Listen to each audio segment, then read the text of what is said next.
money, Jordan Belfort. Stacking penny stocks while I'm flipping these birds. Sipping on Ciroc, trip 'em up with the words. I done popped the Molly and I think it's be my third. Jordan Belfort. What is going on, Degen Nation? Tyler Tamboline here, bringing you another Fantasy Golf Degenerates podcast this week for the RBC Heritage. I am without my partner in crime this week, Kenny Kim. He's out for the week, so hopefully everything's all good there. But we did bring in our resident fill-in, Mr. Ryan Baroff. Baroff, how you doing this week, man? I'm good. A little Masters hangover, but ready to talk some RBC Heritage. Yeah, same. We're going to go through the Masters, do a full recap, go through it quickly, so you guys can use the timestamps if you want to jump ahead. But before we get into it, I want to remind everyone very quickly, this show is brought to you and sponsored by DraftKings. We'll definitely have an offer for you later. It's a gimme, as they call it this week. So you can check that out before we get into the DFS tiers a little bit later on. And then, of course, Fantasy National, fantasynational.com/FGD. Get yourself 20% off your first payment over there. Baroff, we were saying, offline, we weren't on the show together last week, but I did so many friggin' shows last week. I'm just going through with everybody. Like, this 11K Scotty Scheffler beats us. It's like the second coming of Tiger Woods. He did win the green jacket. Obviously, we'll get to that in a second, but the stat came out like right after the last person to win 4 events in a season, including a major and a WGC, was Tiger Woods like 6 times. Other than that, I don't think anyone else has ever done it, at least in the tracking era of going through it all. So he is maybe the next coming of Tiger Woods. Since he's got that win at the Waste Management Phoenix Open, he's turned it on. I joked, I always said this. I used to say the SS in Scotty Scheffler stands for shitty Sundays, because that's what he would have. It would always be a bad Sunday. We knew he was a winner, but he wasn't closing. And that, I saw today the Colt Nose stat, something like 90 out of 130 junior events. The guy's been winning things his whole life, but now it's a whole new world. So I said today, secret sauce, superstar, silly stuff, that shot on 3, just bouncing it up in and putting it into the hole, just craziness for Scotty Scheffler. So give me your thoughts on him first, and just this amazing run that he's continued to go on here. Yeah, I mean, look, I think in a vacuum, not surprised that he won. Like, the guy just won 3 times. Why would we be surprised? I did think that he was overpriced for DraftKings if he wasn't going to win. But even so, like, you saw big GPPs won without Scotty Scheffler. You had JT up there and Morikawa and Rory and Cam Smith, all pretty high price. And it ended up being about that combo down low. Like, if it was Im on your team, or, if someone has Schwartzel, something like that. But yeah, Scotty's been incredible. Like, he's doing what we always knew that he could do, but the short game has just been unreal. Like that, I think that piece of it was really on display all week, and probably not sustainable moving forward, but really cool to see. Yeah. What about the Ted Scott factor? Do you think that has anything to do with it? Because again, like you said, we've known he's had it in him. We were expecting it. There was plenty of chances, but even like back to the Waste Management Phoenix Open, I've said this a few times since that, and because we've been talking about the guy every single week, but remember back to that with that playoff with Cantley, he almost didn't close that one out. Like, he had a chance. He had some shaky putts down the stretch when he won at API. It ended up being after the fact, but he had some wayward drives down the stretch. Like, it's been shaky to get these wins, but you can't take them away, right? They all count. So do you think the Ted Scott factor is real? And how much do you think that affects things like short game? Obviously, Bubba, when he was with him, was a creative of his own. What are your thoughts on that? Yeah, I mean, I think for a course like Augusta, it certainly helps. Again, he's not hitting the shots, right? You have to hit the shots, but definitely kind of where to go, where to miss, things like that. I would say, if an experienced caddy helps in any one area, it's probably with the mindset of just realizing that, like, you're going to miss shots and that's okay. I think when you are as close as Scotty was many, many times and not getting there, he was probably putting a lot of pressure on himself to play perfect golf. You don't have to play perfect golf, right? Everybody's going to make bogeys. Probably everyone's going to make doubles. And I think he's now in that mindset where he knows that he doesn't have to be perfect and just very comfortable playing his own game.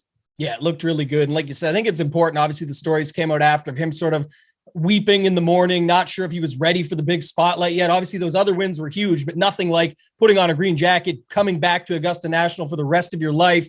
Talked about his wife, Meredith, being there for him and all that. But I think, like you said, the mindset is so critical. And a guy like Ted Scott, that's what really helps. Like you said, he's got to go out and hit the shots, all of that. We talk so much about Scotty. It's an incredible feat. Great to him. Congrats to Scotty Scheffler. We love to see it. But like you said, we'll see some of the tournaments, like you said, from a DFS perspective, if you didn't love to see it, you could still get there. Like the $100 he was not needed in that. the 44 mega. He was not needed in that. And then people say, yeah, sure. But of course he was needed in the $15. I look back, it was, ifs and buts, obviously, but the guy that won the $100 didn't put it in the $15, and he would have been second in the $15. Now that's not first. There's a wide margin between $1 million and 100,000. But the point being, one switch there, one switch there. And if Scotty doesn't win, now Scotty won in good fashion. Another note, just, funny enough, do all the showdown shows free here on the Mayo Media Network on Thursday night for round 2, on Friday night for round 3. And then we do the premium at Run Pure Sports for round 4. The round 4 one was interesting because,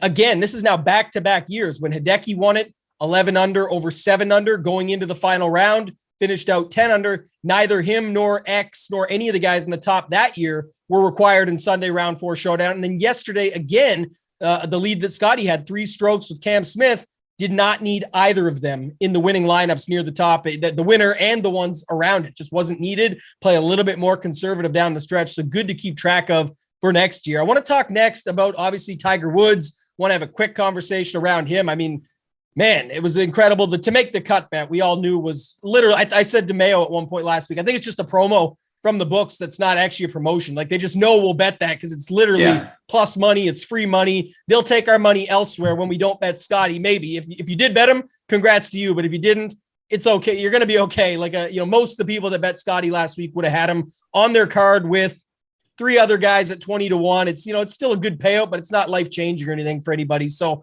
what are your thoughts on Tiger and what you saw? And then we heard he's coming back at Pebble, as we sort of all expected from the very beginning. Yeah, I think it was awesome to see him. I think he did exactly kind of what we expected. I mean, there was no doubt that as the week went on, he was going to break down. He was going to get tired. He was going to show rust as the course started to firm up. And of course, he was hurt. I mean, all day Saturday and especially all day Sunday, like, there was a noticeable limp. There were shots that he couldn't hit and things like that. I got a little aggressive and bet him top 20 as well. So that was unfortunate. But yeah, like, he's not going to come there and miss the cut. He hasn't missed the cut there in 22 years. He just wouldn't be there if that were the case. He knew that he can get through a couple of rounds. And at that point, he hoped that he was in contention and the adrenaline would kick in and he would kind of be fine to go. I personally, I think we will see him at the PGA. He says he's not going to play till St. Andrews potentially, but he wants to catch Jack Nicklaus, and you can't skip majors at this age and expect to win a couple more. So I think we'll see him there. And like, it's very possible we only see him 4 times a year for the next couple of years. Like, I guess maybe if he makes the playoffs and he wants to play in a FedEx Cup event, but like, that's not what he's here for. So I expect him at all 4 majors this year.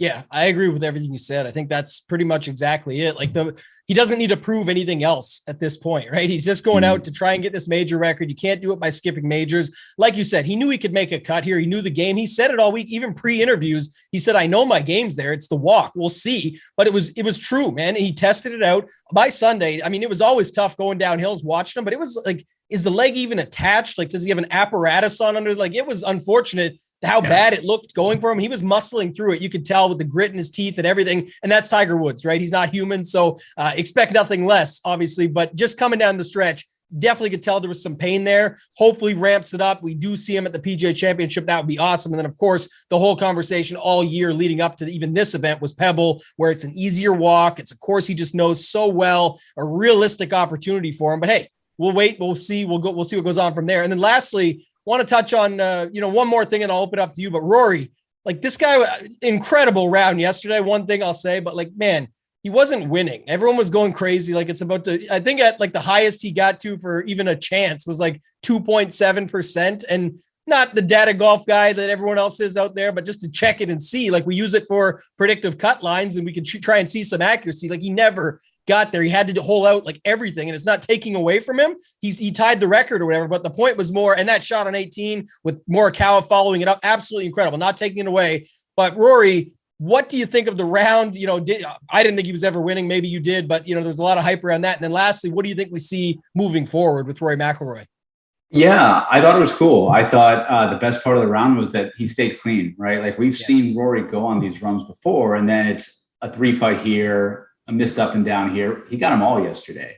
Obviously, we ran pretty good with, I think he had 3 hole outs from off the green. That's not going to happen very often. I think the I think the most impressive part of the week for Rory was that he grinded this one out, right? He didn't have his best stuff early in the week. Like normally when he contends, he opens with a 65 and he just kind of stays there, right? Here, I think halfway through Friday, he was either +3 or +4. It looked like he might just mail it in with Brooks there in that final group. And he stuck it out, got back to +2, played really solid on Saturday, and then obviously 64 Sunday. So I have a lot of confidence in him moving forward. I think this will give him a lot of confidence. If I had to pick, I'm not going to bet against him at Quail Hollow, that's for sure. Yeah. And if you get a win right before a PGA or something like that, could see him rolling that over again. So very bullish on Rory moving forward. Yeah, the one thing I'll say, that driver was literally automatic. Like he was picking it up. There was something weird going on Sunday because that thing was going 25 yards further than anybody else was hitting it. I have no idea exactly. Everyone was talking about that was the best part. Like I didn't think he was going to pull out the W. I mean, if Scotty fell back some way, somehow, great. But the main thing was someone said hitting missiles. I was like, yeah, like he's just bombing it out there for real. And like I said, the minute he hit it, it was like just grab the thing and move on. Like he knew where it was going. And like you said, we're so prone to like, okay, now here comes Amen Corner. Where's the blow up at, or where's that wide T-ball or whatever it's going to be? And absolutely none of it. And then on top of it, he closes out with again, lucky bunker shot, but that's just, you're feeling it, man. He was definitely feeling it. And I don't know what that celebration was, but we'll be able to use it this week, I'm sure, in gift format. Yeah, no, for sure. And look, I think he had to birdie 14 and of course 15, not just to put pressure on Scotty, but to put pressure on Scotty before he got through the hard holes. Because really, like once Cam rinsed it on 12, Scotty kind of knew that, okay, I par 12, birdie 13, I'm going to be 4 or 5 clear of anybody. And at that point, it's pretty much ball game over. Yeah, that's where it's a good segue. Actually, I'm going to go there in a second, but that's also where Ted Scott comes in. If Scotty's not already sure enough, which I'm sure he was, but just to say like, it's easy, man. We're just going to like the layup, right? To then ship it up over the creek to just take what you get, take what the course gives you. We're not pressing anything because we have it in the bag. We just close this thing out. And then of course, we didn't talk about it, but the 6 putts he had to go on 18 and he used 4 of them. I think. Oh yeah, it was good. Yeah, look, it's a very human moment, so it was good. Yeah, he said too, like even like realizing that he's going to be coming back here forever. Obviously, it's tough to close it at any time. I think Hideki missed his putt at the end. That was a short one, but that's Hideki for you. And then he tapped in, didn't 4-putt, but you know what I mean. I did want to segue to that though. I'll go to you in 1 second. That was my final thought though, was the Cam Smith thing. There was conversation about this, like he had to go for it because, you know, he's that far back. He has to put the pressure. And if he just puts it like he did at 17 at Sawgrass, it would have put a lot of pressure on Scotty, who had planned to just go for the middle of the green, make his par, the old Jack Nicklaus style Tiger back in 19 when like, what was it? Finau, Poulter, Brooks, who else? Everybody, Molinari, of course, all went into the water there. And then Tiger just stole it away. But funny enough, Cam Smith, who's very honest, by the way, almost a Rory-esque on the microphone after the fact, after the Players, he said, I went for the middle of the green and it just sort of pushed on me and I got lucky on 17. And it looked like he had the ballsiest shot of all time. He didn't have to tell his secret, but he said, I kind of pushed it and it landed where it needed to. And then he goes on to win the Players over Lahiri. This one, he said after the fact, he said, I didn't even try and go near that pin. He was trying for the other side. He pushed it like he did at 17, the irony of the Players, except this was on 12 at the Masters. And the wind took it and came up short and it goes in the water. He could have said that he was just going for it to be aggressive, but what were your thoughts on how that played out? Because it ended the tournament in my mind. Yeah, I mean, I think he was being aggressive for sure. I didn't see it that way. Like, I mean, I didn't hear everything he said post round, but it looked to me like he was pretty much aiming right at it and almost trying to hit like a trap draw back there. And that way, if he missed long. I think he just mishit it. I think that's it. He just mishit it. It went high and right. And yeah, that was that. Like I think he was not only 3 down, right? Scotty wasn't making many mistakes and he had to expect Scotty to probably birdie 13. So he's like, all right, I effectively need 4 birdies. Where are these going to come? Well, probably 12, 13, 14, 15, right? Like, yeah, I think it was fine. I think it was just a bad swing at a bad time. Yeah, I agree. When it first came out, it looked like he was aiming that way. And I said, this ain't 17 here, Cam. Like you gotta hit the shot that you need. And again, he might have tried, but it definitely came up short. Anything else you want to talk about at the Masters before we move on? Cam Champ loves that place. I said it last year. I mean, so I won my big GPP there a couple years ago with Cam Champ, and I said I'm going to play him every year that he's here. It's about all I got right last week. But yeah, I think that was impressive. I think a couple of the rookies, Higgs tied for 14th. Varner played surprisingly well. We always talk about the first timers and lack of experience, but it seems like these young players are so good. And I mean, they do practice rounds. They've all seen this course a zillion times. I think you're going to see more guys like Scotty Scheffler and Will Zalatoris who win here pretty quickly. So I think that was good to see. Yeah, I'm coming around on this Willie Z train. We'll have to see. I don't think I can be betting these numbers that we'll get on the guy, but man, he keeps showing up and he does some crazy stuff. Like he missed that 3-foot eagle, but he made that crazy putt early on where you aim this way to go that way, made another long one later on, a little chip so out. I think he just needs to go win an event. Like he needs to go play a crappy event like the John Deere and go get a win because he would steamroll it. He's playing all this. He's playing WGCs. He's playing majors and contending. He's contending at Torrey Pines. Like he's contending in these really tough fields. Like just go to a crappy field and get a win, Yeah, he needs the Scheffler approach, right? Like get that first W, floodgates open because it's just the little pressure moments and things down the stretch. But you mentioned it, like a few guys that I wanted Bobby Mack to get top 12, didn't happen. I thought Min Woo, what a great start to his round. I know it didn't end well. Poor The guy, back nine was the opposite of the front nine, but just to see the guy out there, my dad was watching with me. He's like, how old is that kid? Like, holy shit. I was like, yeah, and this is what it's like now. His sister's incredible too. I said, like, this is an up and coming guy that you'll be seeing a lot more of in the future. And then, Gooch, Higgs, those guys that were right there again too. But it was nice to see, Cam Champ do it again, get through a bunch of these guys up at the top. Connors, again, Canadian love there. This guy just keeps coming back, has his best finish yet at the Masters. So good for him. And then, like you mentioned, Willie Z, I guess last thing, Kawa, because he's in the field for this week. We'll segue to him later. But now I just saw the stat. Andy Lack tweeted it out before we hopped on. Top 5 now in all the majors on top of winning 2 of them. So, final thoughts, Kawa, before we move on from the Masters? Yeah. I mean, when he's playing well, right, he doesn't make mistakes, and the iron plays, it's going to give him so many good opportunities for birdies, right? Yeah.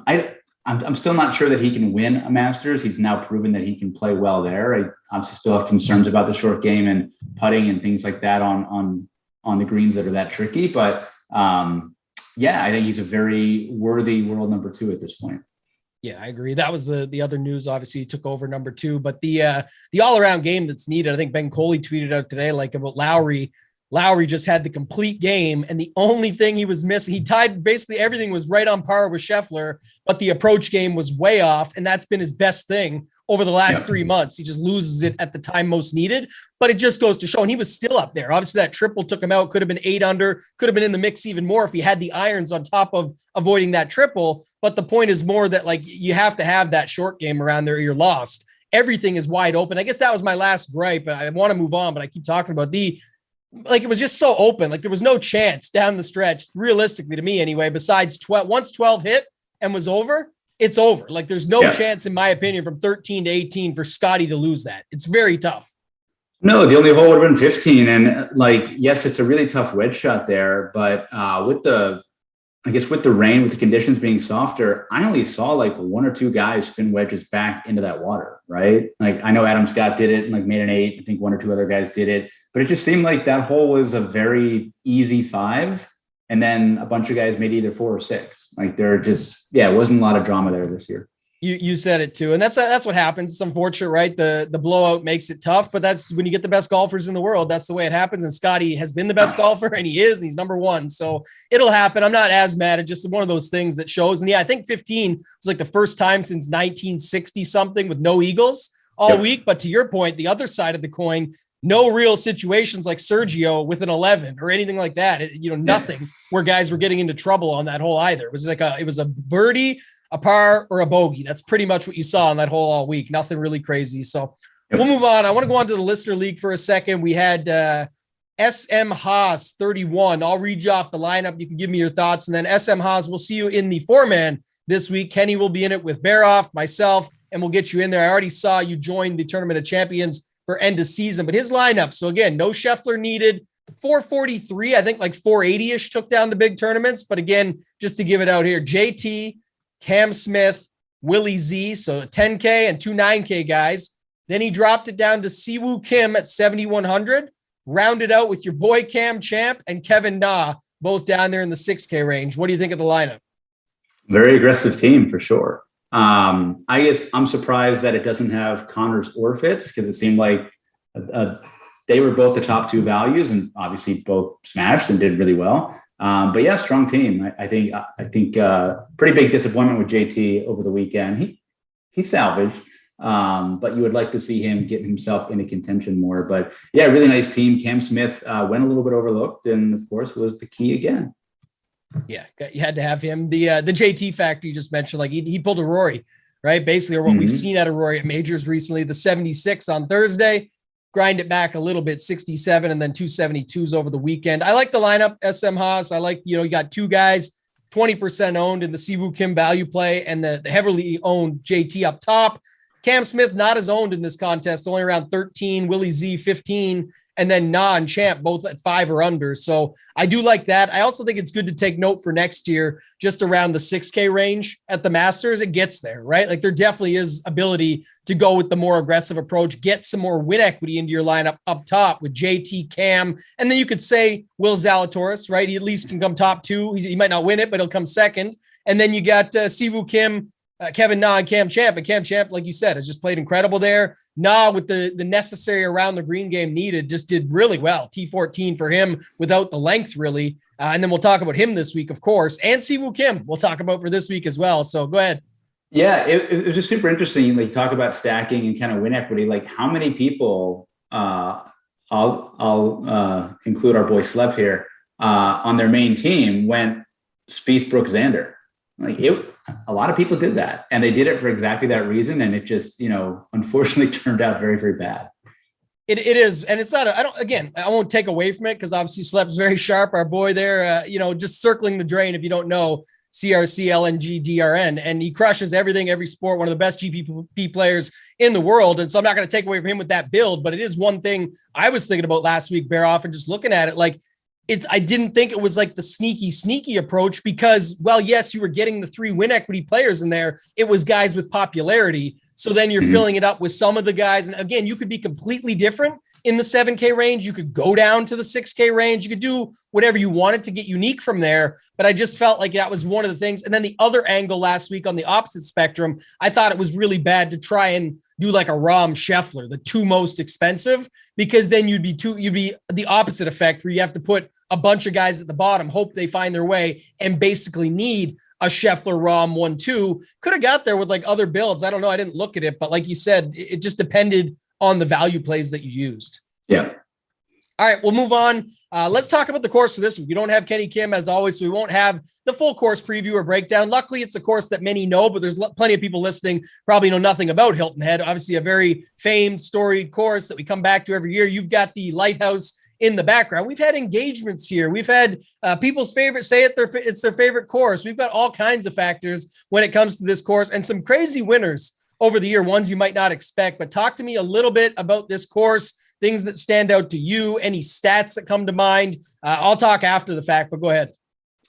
Yeah, very gimmicky course, I would call it. You can call it plotter's course, positional course, but it's a little gimmicky. It's very, very short, obviously par 70, only a couple of par 5s. All about ball position off the tee, right? You're not going to see guys hitting many drivers here, maybe 3 or 4 for some guys. There's basically no rough, right? So it's really just, are you on the right side of the hole? Are you on the left side? Are you on the right side? Rough versus fairway is not going to matter that much.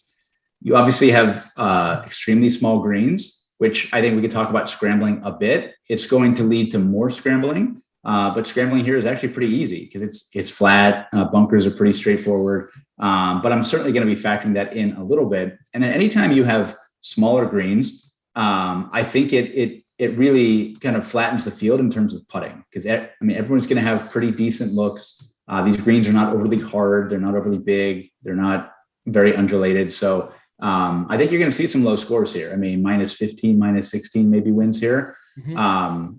I think the big narrative obviously is, what do you do with guys who played well last week or who have played well multiple weeks in a row? I'll mention Corey Connors for a second. It's a guy that went 8 matches deep at the match play and then played Valero as the defending champion, or sorry, not defending champion, but from a couple of years ago, and then contended at the Masters. And now he's here strictly because of the RBC obligation. So like, what do you do with guys like that?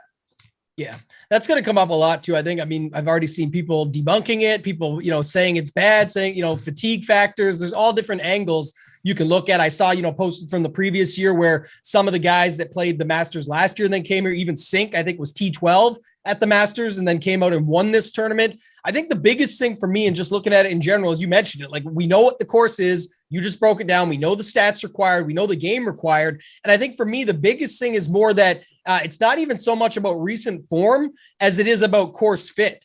Like it's just totally different in the sense that like all these guys that are going to pop in the models, they're going to show up as guys that have been playing great lately. And obviously it's good to be playing good golf. That's no doubt. That's an obvious factor. But what about on shorter courses? What about on tree line? What about knowing where to, plotters, like you said, to place the ball properly? And then obviously the smaller greens and factors like that, where that will just come into play. You don't necessarily have to be the best putter, maybe from 5 to 10 feet, because you're oftentimes going to miss. There's 3 par 5s that are pretty much all gettable, even to these guys, where they're going to go for it. They're going to miss. And then they're going to have to chip it up and get tight and make these shorter putts. So that's part of it. I think the 5 to 10 foot putting and just the scrambling and around the green in general. Even I think there's a par 4 here that you can go for it. So there's, just looking at the course breakdown, there's a lot of ways to get the job done. I like your call on the score. I think, the people go back. The Webb year, by the way, too, was not in this time. It was during the COVID era sort of situation when it first came out. So it was in June.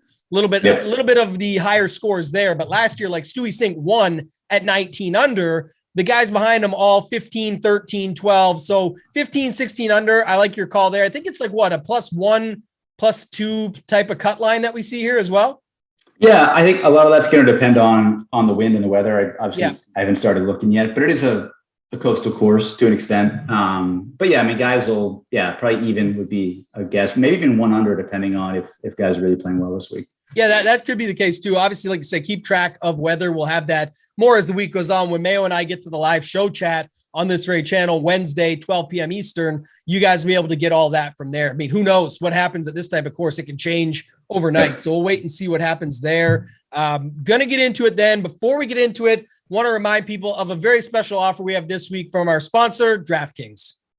The golf season is rolling along, and DraftKings Sportsbook, an official betting operator of the PGA Tour, has a gimme for new customers. Place any bet of at least $5 and get $100 in free bets no matter what. You can bet a golfer to win, bet single round matchups, and so much more. As long as you throw down $5, you'll get $100 in free bets. If Sportsbook isn't available in your state yet, you can still get in on the PGA Tour action. Everyone can play for huge cash prizes with DraftKings Daily Fantasy Golf Contests. Draft your lineup of 6 golfers and compete for over $1 million in prizes each week. So download the DraftKings Sportsbook app now, use promo code FGD, place a golf bet of at least $5 and get $100 in free bets no matter the outcome. That's promo code FGD at DraftKings Sportsbook, an official betting operator of the PGA Tour. 21 plus, restrictions apply. See show notes for details. All right, Baroff, let's do this. Let's get into it. We're going to go tier by tier, as always. I love the weeks when you're on. I always like to put a little bit of a saying to the acronym. And I said the B in Baroff stands for big because we have some big weeks. So we get on the show together going through this stuff. I'm going to go through it tier by tier with you. You can give me the guys that you like. And this is always a decision to be had, right? So if you want, maybe before you get into this 5-figure range from Patrick Cantlay up to JT, talk to me a little bit about strategy for this week, because I think there's some that goes into it, but I want to get your thoughts first and then some of the guys that you like in this range.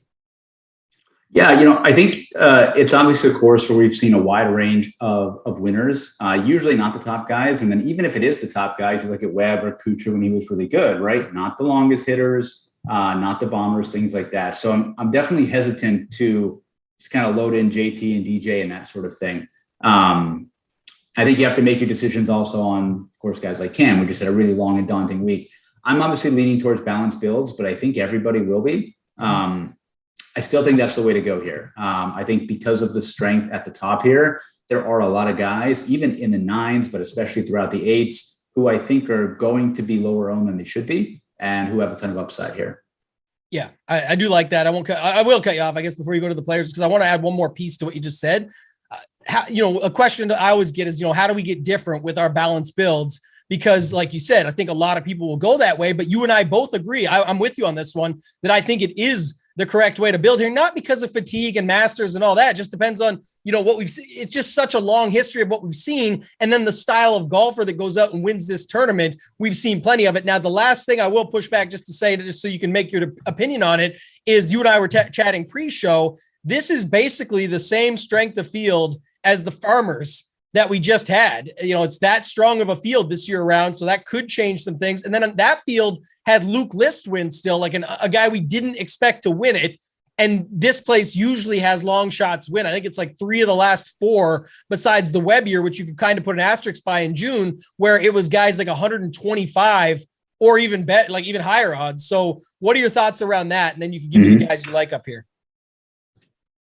So, yeah, I mean, I think one thing, it's super ironic that Luke List is actually cheaper this week than he was at Torrey Pines. That's how much he's kind of fallen off. But yeah, like you look at that range, I think he was mid-7s. And like you look at guys like, I don't know, Nan, Kokrak, and of course Hadwin Shock, we'll talk about Streelman. Like that's kind of the range where I think you could really do a lot of damage. And I think when you talk about getting unique with builds, I don't just focus on the ownership. Like I'd rather leave some salary and play the guys that I want to play. Like I'm not going to play a 2% owned Jordan Spieth for 9,200 just because I want to lower my team ownership. Like he sucks right now. He is not going to do well this week. I'm not just going to put him in there because he's 2% owned. Yeah. I couldn't agree more. I think the salary factor is my angle. Like that's how I'm looking at it. If you're going to play these guys, play who you want. One of the things that always goes overlooked, even when we don't do it on this show. It's a golf show, obviously, but playing a lot of daily fantasy myself and you as well in the NFL showdown streets. When the point is, when you want to play a higher owned lineup because it's guys that you like, you just have to leave a bunch of salary on the table and then you can get away with it more. The more salary you use, the less owned you'd want to be because, to avoid being duplicated and also to avoid, even if you're not going to be duped, people say, well, I'm leaving 300. I'm probably not going to be, you're not. But I always talk about this where then you're putting yourself in more 2v2 or 3 versus 3 situations where you're not going to be able to find very much leverage, or you're one guy versus one guy on Sunday for all the money. And it makes it a little bit worse off than if you had a couple guys that could get you there while some of the other guys fall back. All right. That's enough strategy talk. It's good, I think, for this week. We may have some come up as we go throughout and just little things that we talk about for single entry, 3 max, whatever you think you're doing throughout. But JT, Cam Smith, DJ, who knows the DJ here? Morikawa, who we talked about. And then, of course, Cantlay, right? Cantlay sort of seemingly would be the best one here. But then look at last week. It did not look good. So what are you doing up here in this 10K and above range? Yeah, I'm not playing Cantlay. I can say that. I haven't played him at all this year. I think in this spot last year, maybe the year before, he missed the cut also. He just hasn't been good. Like the irons haven't been there. He's not putting as well as he has when he's at his peak. So really no interest there. Can't pay 10-8 for Cam Smith, not after last week. He could burn me, but not going to go there. JT is not accurate enough. And so that leaves me with DJ and Colin. If I make 150 teams, which I probably won't do, I would certainly have above the field on both of them. But if I'm narrowing it down, I would say I'm going to lean DJ over Morikawa, assuming less ownership. Yeah, I think that's the case as well. And that's the one guy up here that I want to talk about because it's been like, all the narratives come around like, oh, it's his hometown. He just goes there to have a vacation, all this. But you and I were talking pre-show and I, tend to lean that way. First of all, he's playing pretty good golf right now. Even on Sunday, he had a few chances down the stretch, but it wasn't bad. And he didn't have the worst week. But the other thing that stands out to me the most is like, if he was really just here to mess around, why does he play all 4 rounds every time? I know he's just here for, it's an RBC sponsorship. Sure, I get it. But I'm saying if he wanted to mail it in on a sponsorship week, why doesn't he just do classic DJ on Friday, send it OB on the last hole when it's time to, miss the cut and move on? He comes through and he's actually been in contention at least one time that I can remember. And then he shot like an 80 on Sunday and was absolutely not in contention. I remember this, went under the big tree, made all the mistakes, hit the brick front piece on that hole there that, the water's right in front of. Just had so many mistakes on Sunday, but I think that it's a little bit more interesting because, like you said, everything else you mentioned, Cantlay's been bad.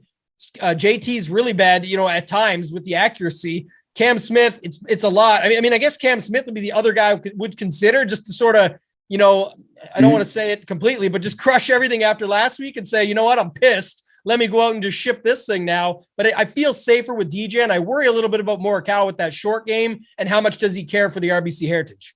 Yeah, I think so. And just kind of back to DJ for a minute. I think even though his finishes have been middling here. You mentioned that he contended once. I think just playing this course a lot helps. Just kind of knowing where to hit it and kind of what sort of clubs to hit. And like you look back, I mean, obviously Austin Country Club was the match play, but I think it's a course that does correlate pretty well here. Obviously Pete Dye design and not the longest course. And then even if you want to look at Sawgrass, like not a perfect comp here, but still pretty similar. He shot 63 on Sunday. So like you're not shooting 63 on Sunday at Sawgrass if you're not in good form. And yes, he didn't have the weekend at the Masters that we expected, but he's playing really well right now. Yeah, I like it. I think it's well worth taking the risk, and he's not going to pop up in very much. Like even when you go back, he's also another thing I did this week. I just pulled it on Fantasy National. We talked earlier, fantasynational.com/FGD, get yourself 20% off your first month. And you go back and look, even when you take it down, they have the under 7,200 yards look where you can go and see sort of guys on these types of courses. And that's where I said more of a course fit than a recent form, but it combines both. You can mix and match.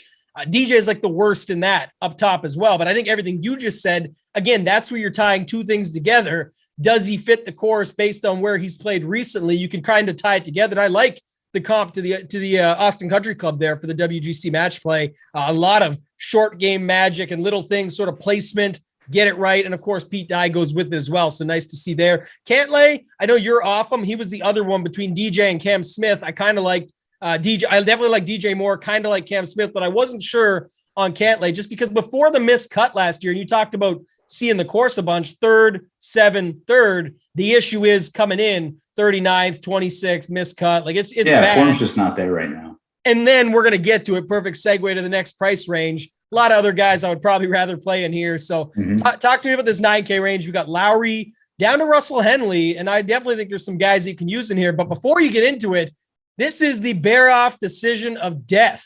You have Fitzpatrick and Berger, 9,600 and 9,500. That's your boys. So do you have a choice between them? Both? None? One or the other? And then what else are you doing in the rest of this range?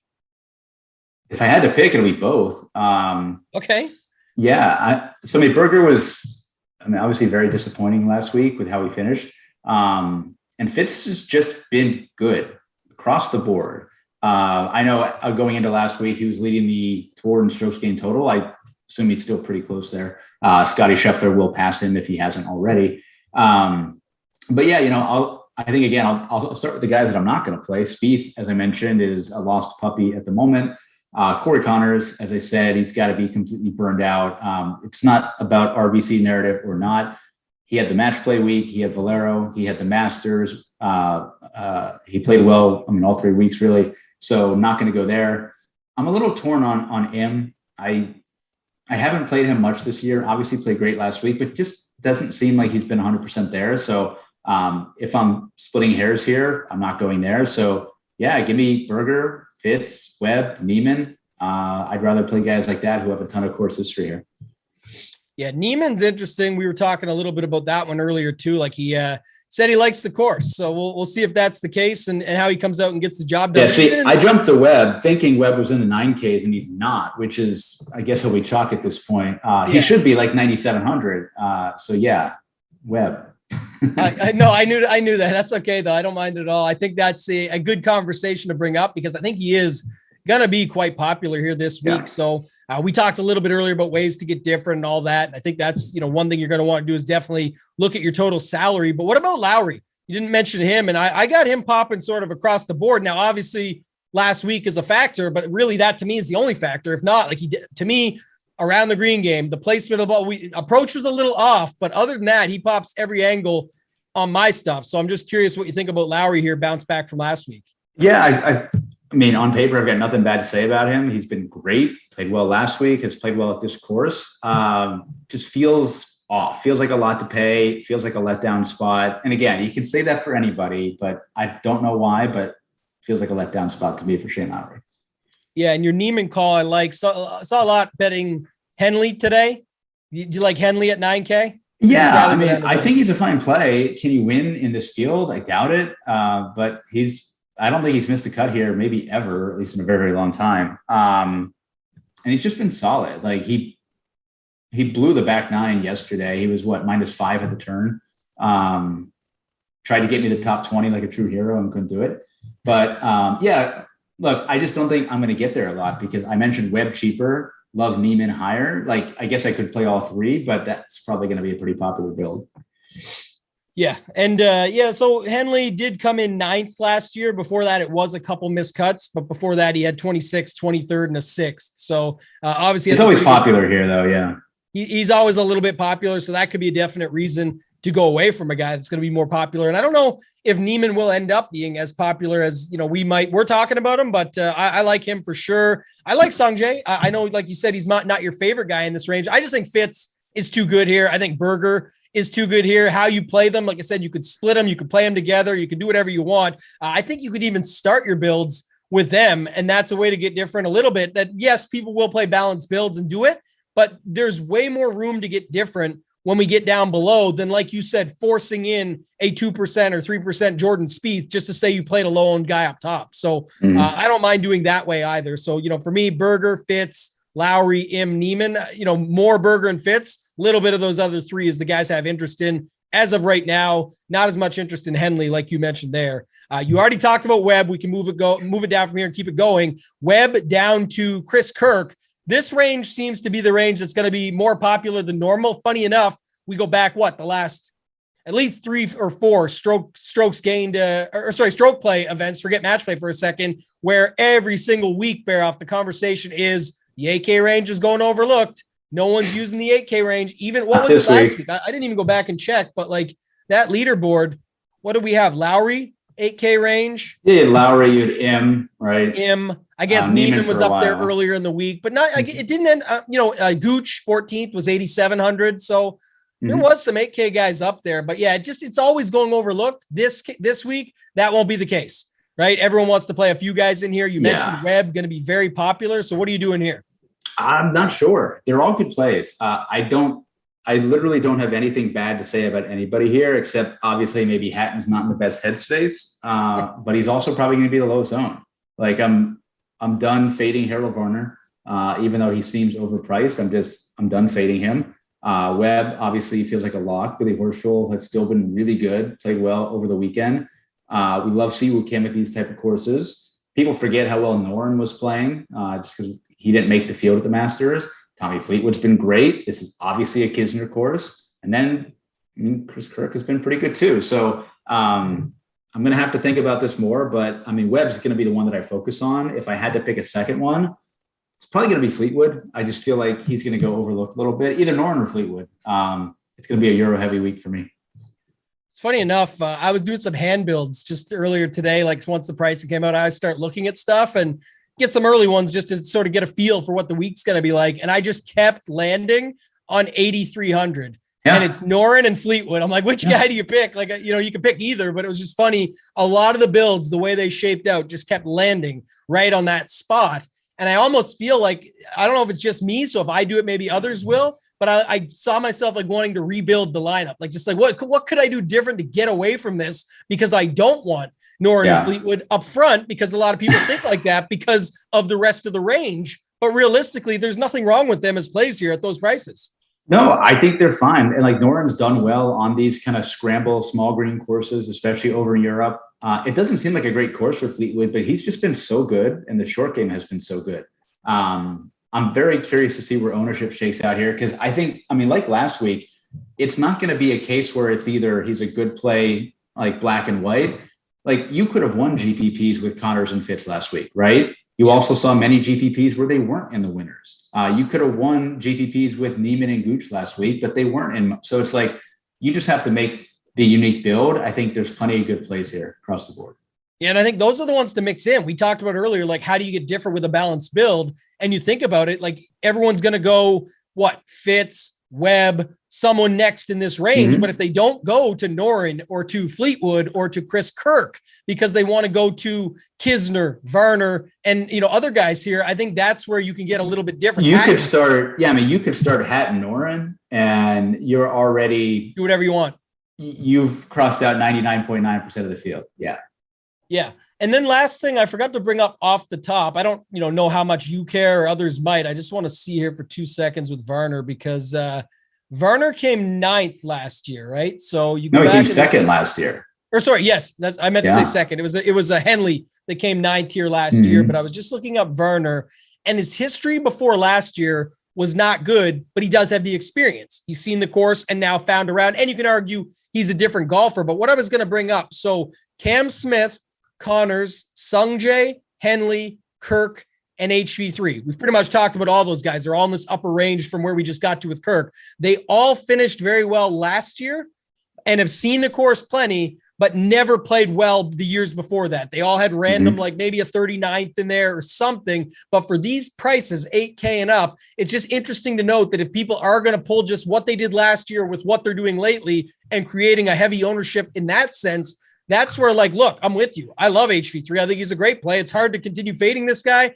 Everything that I have, even when I go back, so maybe he's a bad example, but when I go back to the last year and a half or so on these types of courses, shorter courses that require the around the green game, he's like fifth. He pops. He does well at these types of courses. So he's probably a bad example, but giving other examples, who's another one? Henley, maybe? We already talked a little bit on Henley. No, he shows up, HV3. Sungjae, not the best. So just those guys as an example. Connors, who you were already sort of off of. You want another reason? Not the best on these shorter courses with a full 50 rounds. And now you've got all those other factors, but people will look last year and say he's playing. He just had his best finish at the Masters. He did well at the WGC, and now another great finish here last year. Plug him in. Maybe not the case. Yeah, I think one of the things that I've struggled with in terms of kind of DFS is trying to catch up to guys who improve. I was pretty good with Connors. I kind of played him the whole time. I was late on Henley. I've been late on Varner. I was late on Horschel. I was late on Hoagie. You just kind of have to just adjust, right? These guys are playing Varner's never been this good. He is playing like a top 35 player in the world right now. Probably as is Russell Henley. So yeah, the prices might steer you off. The ownership might steer you off, but he's not the 6,700 Varner that we were playing a year and a half ago. He's just not that golfer anymore. Yeah, Varner was a bad example, but you nailed it there. And I think I'll talk one more thing on that in a second. Cam Smith was the other guy, really bad across these shorter courses, even though he has the all-around game. So that could maybe pull him away from me. Like we talked about DJ up there already, just play him instead if you want to take your chances, maybe a Morikawa, like you mentioned. But yeah, HV3, that's the other thing. We talked earlier about Scheffler and him opening up the floodgates and where he got to now, coming off the top, winning the Masters here, as we mentioned. And as you know, but Will Zalatoris, if he can just pull one win, it could just be wide open from there. And now the mental state of missing those 3-footers and whatnot just completely goes away because just the comfortability is there. Harold Varner winning the Saudi event, I don't care what anybody said, for him, that's a big deal. That's huge. It's a lot of money. There was plenty came out of that. And since then, he had like a 6th, an 18th, a great finish at the mat. Like he's got really good stuff coming since then. So I think he's a great example here at 8,500 that you could roll out. Siwoo, I'll be interested here. I know Mayo wanted him to play bad so he could play him this week. I don't know. People will probably play him, but he's probably still fine at 8,400. And then I like your call on some of the guys down below. Mav McNeely was the other one. So he's only played it twice, but a 4th place last year. AT&T Pebble Beach Pro-Am was a spot where he showed up, which you could kind of say a little bit. So it's on the coast, shorter-ish and that sort of setup. But he actually ranks out really poorly over 50 rounds on these shorter courses. So what do you think about Mav McNeely? And then we can go through the 7K range, just name some of the guys that you like. We'll speed it up a little bit. Yeah, I mean, he's another guy who I've been very slow to address to. He's been playing well really since last summer. He does a lot of things really well, scores really well, putts really well, all of which you need here. But again, I think the ownership is going to keep me off this week. I expect him to be very popular like he has been, and I would rather play guys with a better course fit in history, like even Matt Kuchar. We used to play Matt Kuchar here for 10-5, right? We would stack him and Webb and then just figure out the rest. And now you can get them for like an average of 8,200. So I'm probably leaning that way more than I am Maverick McNeely.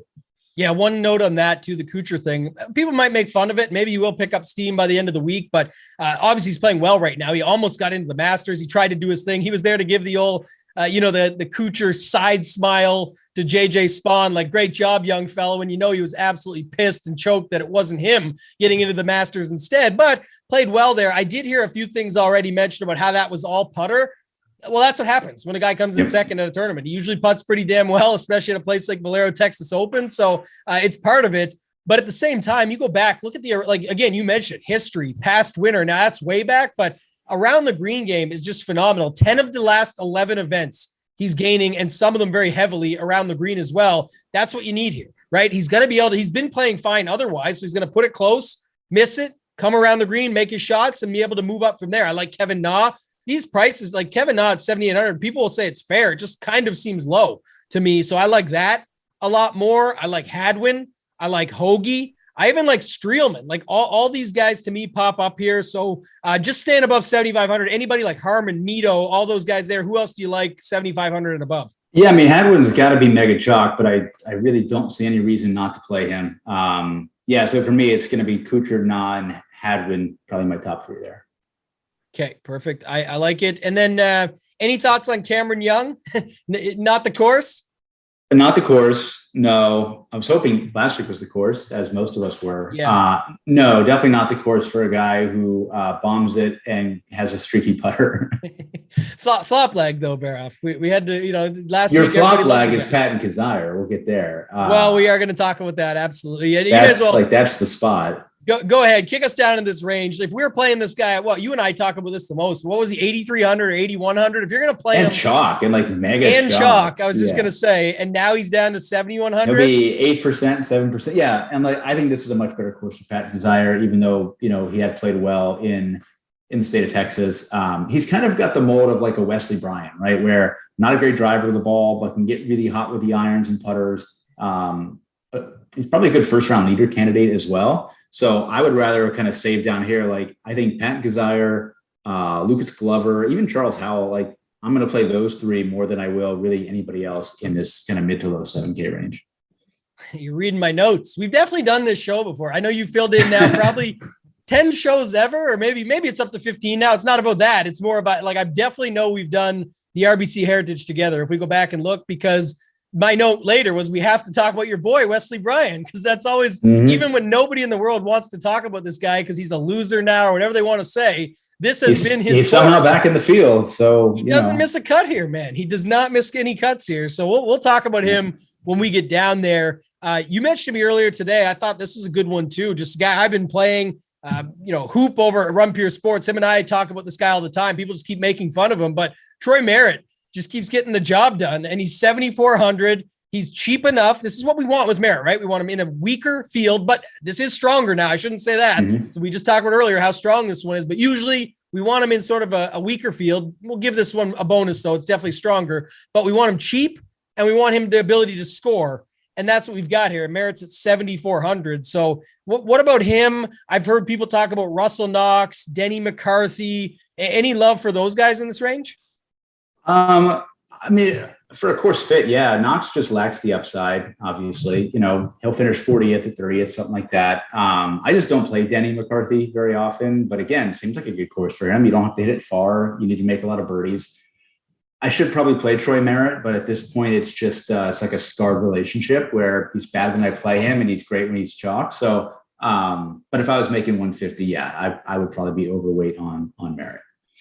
Yeah, the McCarthy one for me, we'll see what he, turns into. I do kind of like him just based on, it's not the 13th last year. It's for me, it's when you go back and look, he actually rates out really well, scrambling around the green, stuff like that. When you go back the last 50 rounds on the shorter courses, it's a spot that he shows up. Some sharper guys out there betting him, and better with these longer par threes. That's another note. We talked a little about at the top when we did stats and whatnot, and just the course preview. The par threes here are really long, right? They're all 190 plus. You get wind involved with the coast, possible, everything like that going on. You want guys that are good on those longer par threes, and he's been pretty good on those as well. It also translates to the par fives and stuff too, or the longer par fours where you've got those types of shots in. So I can see going there. I like Patton Kazire, like you mentioned, down at the bottom. And I was going to ask you about one more guy, a guy that we talk about sometimes, but haven't seen him. I don't think he's played here, or he might've played here like once, or he's played here more, but back in the day. I'm going to pull it up. Tringali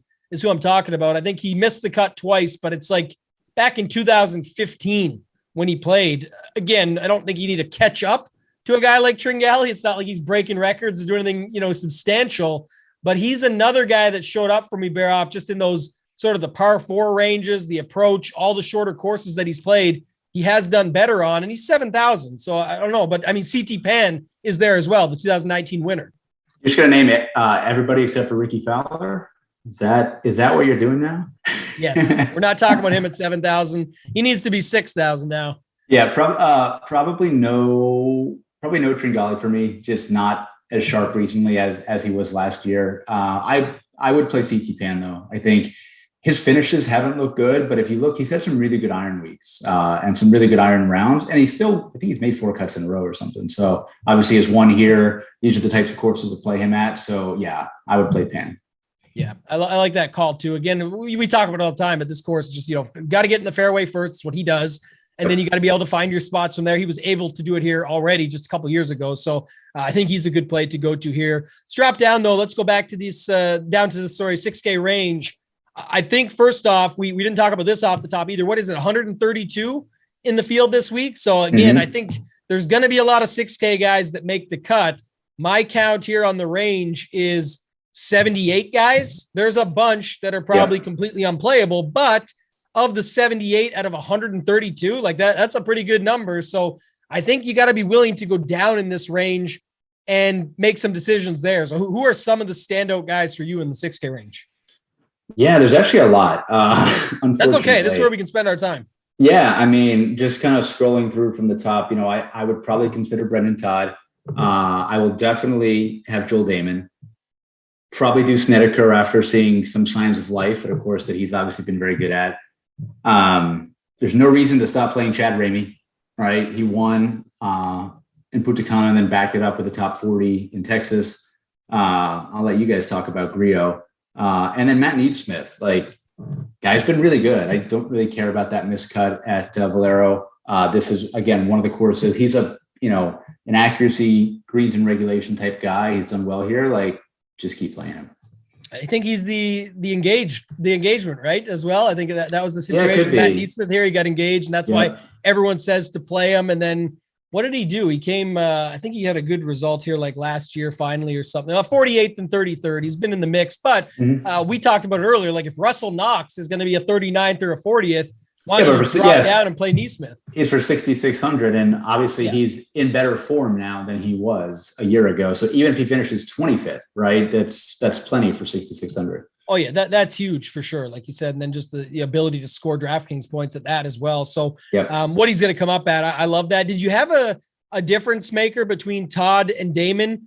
Because those two are actually getting talked about a little bit and coming up a lot. If you go back and look, Brendan Todd is the epitome of what this course is. And for the main reason being the obvious, you got to be in the fairway. He's number one over the last 50 rounds and number one when you flip it to the less than 7,200 as well. So this guy is just on top of it when it comes to that. Would you lean him over Damon, or do you like Damon a little bit more?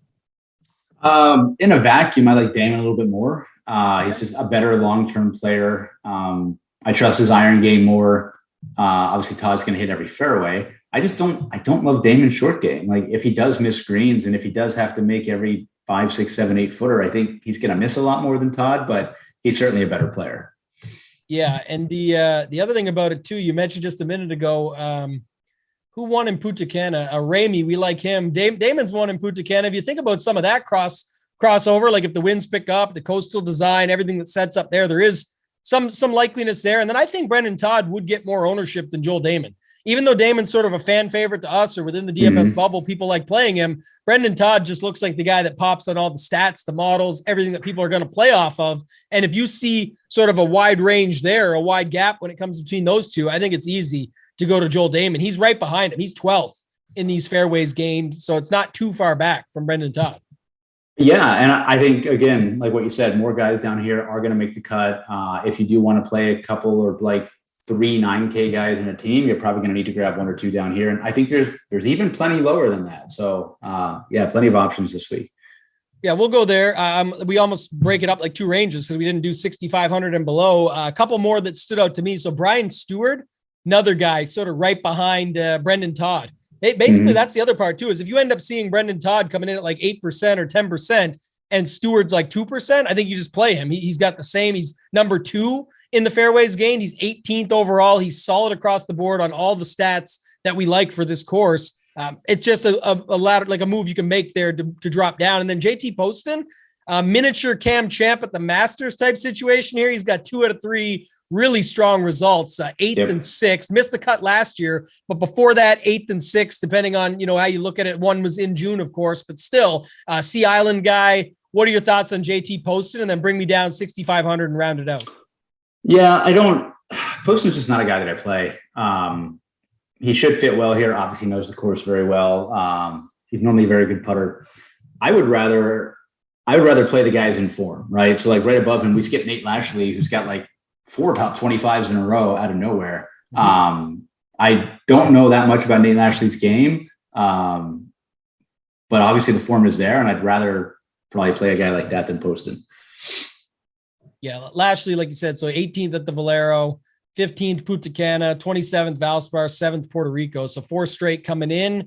Gaining approach in all of them, you would assume, based on obviously Punta Cana and Puerto Rico don't have it, but 7th and 15th. So had to have some semblance of a game there. He's been off a little bit with the putter, but that's sort of what's holding him back. But like you said, at that type of price point, we're good to go. A few other guys down here I want to talk about. So Michael Thompson, 4 straight made cuts here, 8th and 10th in the 2 years before last. He's shown up a little bit. I don't love the guys down here. The one standout, I know everyone in the world has already bet him, maybe a better bet than a play here, but Svensson, I've got the Canadian bias, but I like him right out of the gates. I told you I like him and Neesmith today. That was 2 of the bombs that I bet.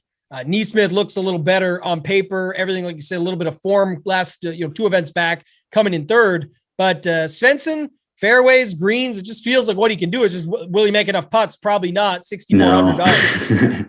No. Really. I think he's going to be popular. Yeah. I would almost rather just play Doc Redmond, but probably not interested in either one of them this week. And then, one last question, the gross 2 at the bottom, Luke Donald. This used to be the house that Luke Donald built.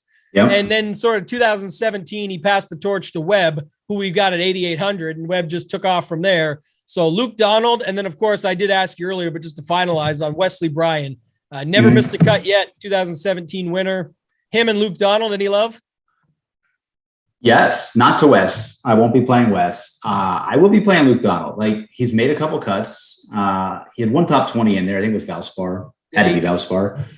The iron play is awesome. The short game will start to come around a little bit. He's got, one of the best short games of all time, coming back to a course that he loves. Of course, we talk about the course history here, but recent course history has been bad. So it's not like he's going to be 5% owned. He's going to be like 2% owned. I will certainly play him. Not going to play West. The other guy down here, I guess there's 2. Ben Martin, been in a lot of good form. Just seems like a guy who can make the cut. But one that I do have a lot of conviction on this week is Bryce Garnett. Has been sneakily very good all season. Loves this type of golf course. He's obviously not a long hitter, but a good putter. Also won, I don't remember if he won Corrales or Puerto Rico. I think it was Corrales as well. So if we want to invent that narrative, we can. But Donald, Bryce Garnett, confident that those guys can make a cut here. Yeah, Garnett's interesting because I had him tagged up just to look at it, just to see what he was doing. So because he was 4 or 5 made cuts here. You go back and look at some of the events. I like creating a good narrative. That's always fun. But he hits every fairway. Like, he's kind of like a mini Brendan Todd. Doesn't putt as well, but he hits a ton of fairways. He's been hitting a ton of greens. And he's a guy that we've seen him make birdies. Like, he's the type of guy who could go out and shoot 6 under on Thursday and you wouldn't bat an eye, Yeah, I really like the Garnett call. I couldn't go back and find it, but one thing I did pull up just on my other model here was, can be a good putter on these shorter courses, so that's fine. But his fairways gained, he's 9th over 50, and he's got 50 rounds over the same term. Like, some guys only have 8 rounds, or like even Jim Furyk over the last year and a half or 2 playing these shorter courses only has 29 rounds. Garnett has all 50. He's 9th in fairways. He's also 4th in those longer par 3s we talked about earlier, which is going to be a factor here. And all we're really talking about with a guy like this is, make the cut and have ability to give upside. I harp on this a lot, so I'll round it out with this, but he doesn't just need to make a cut. People always say that, yes, at his price, he'll score well still enough when he makes a cut. But if another dude above, below, close by, whatever, goes out and torches the place, Garnett's not going to be required. But the point of putting him in is he actually has upside on top of that. He's got top 10s. He's pulled off top 20s. And then you go back and just look at some of the results here. Like you were getting me to bring it up. I was just thinking about it as we went. 7th in Puerto Rico, like last month, like 27th at the Valspar. Like this is not a guy. He is the guy that can make the cut and then get you the top 25 upside. So go ahead, final thoughts, and then we'll move to bets. Yeah, and I think one more thing on Bryce Garnett as well. Like his T50 at Sawgrass is going to go overlooked, but one, that's not a bad result, and two, he was up there for a couple rounds. Like he was in or near the lead like halfway through Saturday. So don't be afraid to take some shots this week with the small field and more guys making the cut. I don't think you should jam double stud. Like don't jam DJ and JT in a team. It's not going to work. But if you did want to stack like 4 8K guys or even 5 8K guys, and then you need a punt, I think you could do a lot worse than Bryce Garnett. Yeah, definitely love that call on the punt plays. Just use them to find your way about building your lineup so that you can get to the top without just doing what everybody else is doing, right? If you're not putting in JT and Cam Smith with Bryce Garnett, just because that's what's capable of being done, you can find your way to the top a little bit easier. So let's move on. One thing before we get to the bets, I want you to do, just do 3 because Kenny's not here, but try and guess the 3 cash game cornerstones. Give me 3 of the 4. Oh man. Neiman, Henley, and Kuchar. Okay, maybe throw Webb in there, and we've got the cash game cornerstones for the week. So, or Neiman, yeah, what do you say? Neiman, Henley, Kuchar? Yeah, I think that's. We'll leave that for the week. I'm going to put it in my notes. We'll see Neiman, Henley, Kuchar, and I'll throw in Webb to round it out. Kenny, your work is done, buddy. You can do that. Fix your 2 around it, and we'll go from there. Bets. I've got 7 here, but I'm starting at 45. I'll do mine because I know, mine are yours in some cases. So you can just say which ones you have after anything else you're adding. But Kisner, 45. Varner, 55. 60. Hadwin, I'm blaming you for this, 66. I did get him on there. Patton Kazire, 110. And then my 2 bombs that I just love, Neesmith, 175, and Svensson, 250. Everything with the top 5 each way. What do you got the same? Is there anything else that you like? The overlap would be Varner, Hadwin, Nah. I actually didn't do any long shots this week. I just feel like my heart wasn't in it. And there's a lot of really good players here. So Varner, Hadwin, Nah with a 3 mid-tier, and then I went Webb and Neiman. So just 5 for me this week. Okay. What was the Neiman number? It was 30. Okay. I like that. Actually, that's, I think, just looking at stuff from people going up top, like I've already heard a lot about like Berger, Fitzpatrick, obviously popular. And then I don't know. I haven't heard too much otherwise. Like, I guess people aren't really betting the top as of right now, but a lot of guys. I think you'll hear it. Like everyone will like pick one. It'll probably be a lot of Morikawa, probably some DJ as well. So we'll see. Yeah. I think you're right. I think it's going to be a Kawa DJ stuff. So that people end up going to once you see that stuff out there. So one and done. I'm just going to pick some of those guys that we talked about. I think like a Neiman. I think you can go a Kisner, a Kevin Na. Like where else are you using these guys? This would be the spot to do it. Your thoughts? Yeah, it's tough. This is definitely a course where I would normally just do Webb. I might still do Webb. Obviously, I haven't used him yet. I just don't trust any of these top guys. If I have Fitz, okay. Probably Fitz or Webb for me would be where I'm going. Yeah, one thing is, so Fitz is only, so in the Mayo Cup, the Fantasy Golf Championships Mayo Cup, Fitz is down to 76%. A lot of people have used him, and Berger's 71. So we're not that far. Where did people use Fitz? I don't understand. Like Berger, like he always plays like Sony and things like that. Honda, things like that. People might have had him there, but I don't know where people have used Fitz before, but all right, cool. I'll use him. Sure. Yeah. I'll see. I think he's a good play here. And I think maybe I should just start playing the good plays in one and done because I keep playing the bad ones and hedging out and it ends up being horrible for me. I've used them. I screwed up with Rom. I screwed up with JT. So yeah, who knows? Yeah. All right. Well, that's good, man. I appreciate you as always hopping on here with me. I think that's good for this week. So you can let the people know where we can find you and then I'll take us home. Yep, sure. RBaroff427 at Twitter. Feel free to DM me any questions. Golflandia podcast with Wiley, although I may sit this one out tomorrow, depending on how I'm feeling.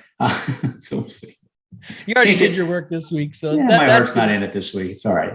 No, it's okay. I think, again, you laid it out. You always do a good job on here and you put out basically a player pool, right? You can go through and sort of take your picks, put them together and find your way to the top. I've definitely been the beneficiary of that in the past. Got to make my Baroff lineup for the week. So I'll let you know how that goes. Appreciate you coming on as always. Shout out to Wiley Golflandia. Like you said, go check that out if you guys haven't already. You can find me on Twitter at Totag and Tambo. Wednesday morning, the tidbits will be out, the thread. Keep it rolling for you guys. Get the 15 plays of the week that I like out there. Some of the little interesting nuggets I find around the industry. I'll have that out. It's free as always, just a tweet. So you guys can retweet it for me. I'd appreciate it. And then, of course, runpuresports.com. We've got our own special code, DGEN50, DEGEN50. Sign up. It's one price, all sports. We've got MLB starting up, and NBA, playoffs are on the go right now. And then, of course, all the golf content. So that's going to do it for this week. Let's win some motherfucking money.